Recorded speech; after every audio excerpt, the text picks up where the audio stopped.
Hello candle lovers, this is Yin from Craftiviti, and today we're going to talk about another myth, which is to add all kinds of different ingredients into your candles. Today's topic is about adding coffee beans or coffee ground into a candle. It's all over the internet. You see it happening. People are grinding up their coffee grounds or using old coffee grounds and turning it into candles by adding wax to it, poking a wick into it, and then lighting it up.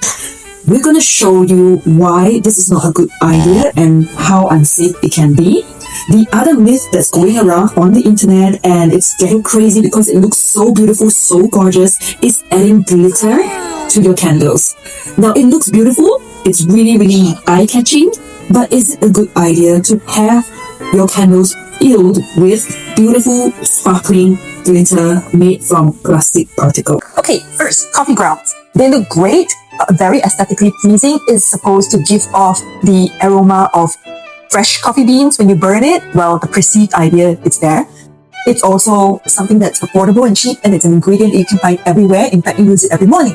Now, adding some wax to it and then lighting it up, is that a good idea? Let's look into it. But here is what really happens when you do this and add this to your wax. A recent survey tested coffee grounds used in soy wax and paraffin wax. Now, they used 20% to 50% coffee grounds to the wax, and they discovered that the moisture content in the used coffee grounds is at least 15%. And that's high in content for the candle, because that will cause the candle not to burn very well and the wick to be too moist. So your candle is not going to get that really nice glowing flame that you look for, because the coffee grounds are wet. Even if you dry it really well, there's no guarantee that you can dehydrate it as good as you can get it off like a factory. If the moisture in the candle and the coffee grounds is too high, the candle will smoke, it will clog up the wick, and the flame will be inconsistent. Next issue is that you have a very weird smell problem. Like a candle is supposed to smell really good, and if you just add in coffee fragrance oil, it would smell like coffee all over your kitchen or your pantry or your office. But if you use ground up coffee beans in your candle, it is going to burn. It will char, it will smell like a barbecue at first, and it will start smelling bitter. There will be smoke coming out from the candle, a lot of soot, and you don't want that. Rather than to have a pleasant, invigorating coffee scent, you get charred up, burnt, bitter smell in your space. Not only that, having coffee grounds in your candle, because you have no guarantee that it's going to be 100% dry and moisture free, this is going to mold. It's going to create a nice buffet of mold in your candle, and that's not going to be good, especially when you want to light the candle up. It may affect the flame, as well as it's just not nice to grow mold in your house.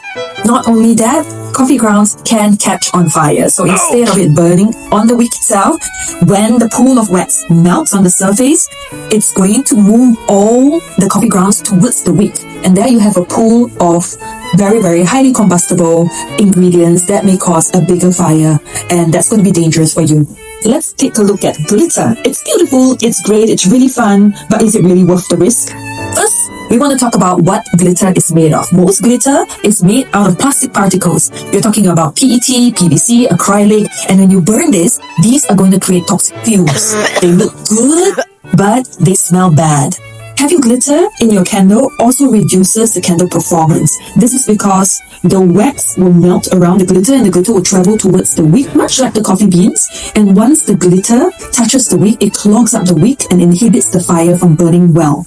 This reduces the candle performance, makes your flame very small or die off, and at the same time, you're breathing in toxic fumes from the glitter made from plastic or acrylic. If you still want to have decorations, texture, different colors in your candles, you can still do that, but do keep in mind what we've just shared and how you can make your candle and your living space safer. One of the ways, if you want to add additives like coffee grounds to your candles, is to not include the coffee grounds all over the candle. You can put it at the sides, much like glitter, to leave it on the sides, or put it at the bottom layer and place the wick on top of it before you top it up with the rest of the wax. This will ensure that the coffee grounds will stay at the bottom as the fire goes down. At the same time, it heats up the wax and produces nice coffee aroma. But of course, a coffee aroma alone is not enough. You may also want to mix it up with some coffee fragrance oil, which will make it a wonderful candle to have in your kitchen, especially in the mornings when you wake up. Glitters are also okay if it is coated around the candle on the sides. You can see some candles that are very decorative that have glitters on the top and the sides. These are not great to burn because the flame won't burn well and it will catch on fire. So you want to work or use candles that have beautiful glitters on the side, and that's fine. Other ways of making your candle attractive and colorful is to use candle-approved mica powders or pigment powders that are safe for burning and safe to be used in wax. For candle makers looking to create wildly creative candles, you can still do that, but make sure you always do a burn test to test the flame as well as the safety of the candle before you start selling them. And during the burn test, make sure that your table and countertop is clear of anything that can catch fire. You are away from any drafts or any windows that are open, and you always watch the fire, never leave it alone burning on its own. Not only that, always keep the wick trimmed nicely, not too long, not too short, to make sure that the fire is controlled.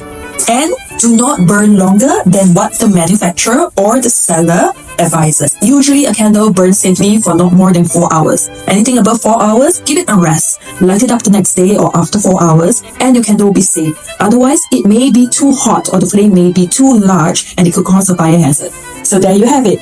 What looks pretty can sometimes be pretty problematic.